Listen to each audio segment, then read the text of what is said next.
আসসালামু আলাইকুম রহমতুল্লাহ। আমরা গতদিন জ্যামিতির বিষয়ে আলোচনা করেছিলাম, অর্থাৎ জ্যামিতির জাস্ট একটা পার্ট ভাইয়া, বৃত্ত এবং ব্যবহারিক জ্যামিতির ওই দুইটার আসলে আমরা সম্পাদ্য রিলেটেড কথাবার্তা বলছিলাম।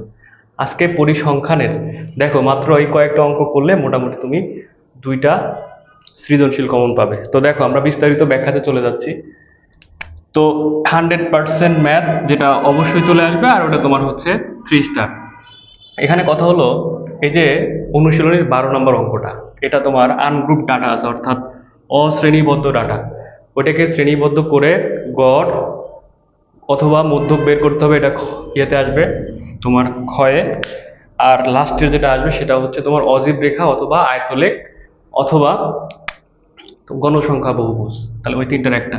তাহলে এখান থেকে ভাইয়া আনগ্রুপ ডাটা একটা কিন্তু তোমাদের দুইটা সিকিউ আসবে। এখান থেকে ভাইয়া বলা যায় একটা সিকিউ কিন্তু অবশ্যই আনগ্রুপড, অর্থাৎ এলোমেলো ডাটা থাকবে। সেই ডাটাটা শ্রেণীবদ্ধ করে তোমাকে সবকিছু নির্ণয় করতে হবে। ওকে, আচ্ছা। তো এটা হচ্ছে তোমার সেই 12 নম্বর অঙ্কটা আনগ্রুপ ডাটার। এখন এখান থেকে আরেক যেটা দেখতে হবে সেটা হচ্ছে উদাহরণ 12 এবং 13। তো এই 12 এবং 13 এই উদাহরণে তোমার কিন্তু দুইটাই সৃজনশীল টাইপ, দুইটাই সিকিউ।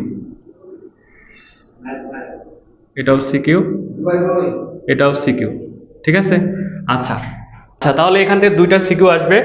এই সিকিউ কি কি আছে আমি বললাম, কিন্তু এই জায়গায় আছে তোমার হচ্ছে মধ্যক, এইখানে মধ্যক, আর এই জায়গা হচ্ছে প্রচুরক, মানে তোমার একটা আছে। আর লাস্টে তোমার এই দুইটা আছে, এবং এটা তো ক্ষয়ে গেল ভাইয়া, গয়ে দুইটাতে গ্রাফ আছে, এখানে একটা গ্রাফ আছে, এই জায়গায় একটা গ্রাফ আছে। তো এই হচ্ছে এই দুইটা সিকিউ পড়লে তুমি একটা পাবা। তাহলে এখান থেকে দেখা যাচ্ছে এটা পড়লে এটা একটা শিওর আসবে, এটা কিন্তু শিওর 100% আসবে। আর এই দুইটার মধ্যে একটা শিওর পরীক্ষাতে আসবে। এখন কথা হলো ওই দুইটা কি, এই যে 18 নম্বর অঙ্কটা, এটাও তোমরা জাস্ট প্র্যাকটিসের জন্য দেখবে। আর উদাহরণ 8 এটা হচ্ছে ভাইয়া সংক্ষিপ্ত পদ্ধতিতে গড়, এটাও খুব ইম্পর্টেন্ট। এখানে মধ্যক আছে, এখানে প্রচুরক আছে, এটা সংক্ষিপ্ত পদ্ধতিতে গড়। আর এটা আনগ্রুপ ডাটার, তাহলে এটা হচ্ছে তোমার সংক্ষিপ্ত পদ্ধতিতে গড়। এই হচ্ছে মোটামুটি ওভারঅল আমাদের দুইটা সিকিউ আসবে। তো এইটুকু দেখলে তুমি যে কোনো প্রশ্ন ব্যাংক করো, যাই করো, তোমার সবকিছু কিন্তু কমন। ওকে, তো ঠিক আছে, এতটুকু থাকলো। সামনের দিন আমরা হচ্ছে অন্য কোনো ভিডিও নিয়ে তোমাদের সাথে দেখা হচ্ছে। এবং সবাই ভালো থাকো, সুস্থ থাকো, আল্লাহ হাফেজ।